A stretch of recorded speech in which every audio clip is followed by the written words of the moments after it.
Le bilan fonctionnel est construit à partir du bilan comptable, dont les éléments de l'actif et du passif sont retraités et reclassés. Contrairement au bilan comptable, le bilan fonctionnel est un outil qui permet de comprendre les leviers améliorant la solvabilité et la liquidité de l'entreprise.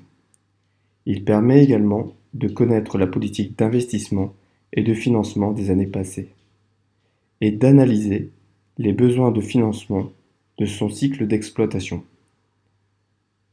L'analyse implique de calculer 3 indicateurs qui sont le fonds de roulement, le besoin en fonds de roulement et la trésorerie nette.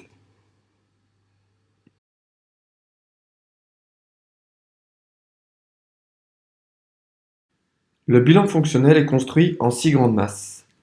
En haut, à gauche, les emplois stables. En face, les ressources stables.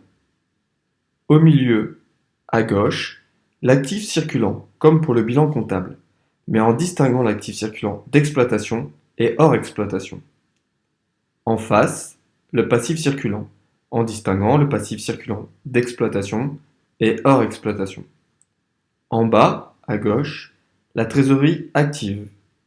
En face, la trésorerie passive. Les emplois stables représentent les investissements de l'entreprise et sont constitués des immobilisations incorporelles, comme les brevets, corporelles et financières. Les ressources stables reflètent les moyens de financement des investissements.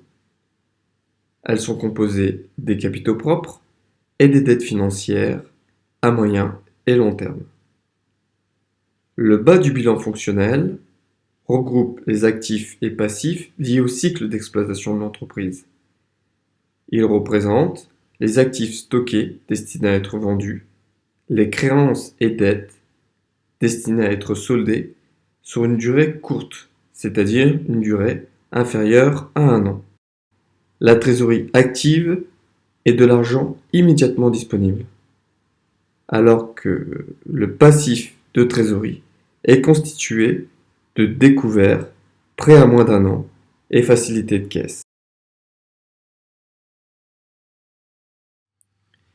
Le bilan fonctionnel consiste dans un premier temps à reclasser les éléments d'actif et du passif du bilan par cycle, financement, investissement, exploitation.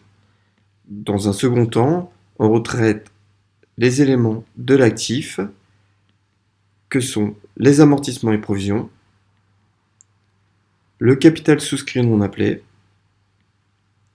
les charges à répartir, les primes de remboursement des obligations, les intérêts courus non échus sur prêt, les valeurs mobilières de placement, les écarts de conversion actifs.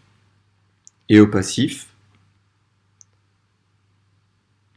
on retraite les concours bancaires courants et emprunts, les soldes créditeurs de banque, les écarts de conversion passifs, les provisions pour risques et charges, les intérêts courus non échus d'emprunt, les comptes courants d'associés. Pour finir, on procède au retraitement des éléments hors bilan qui sont présents dans l'annexe, que sont les effets escomptés non échus et les biens acquis en crédit bail. Point clé important. Les éléments de l'actif du bilan fonctionnel sont en valeur brute. La présentation du bilan fonctionnel s'effectue avant répartition des résultats.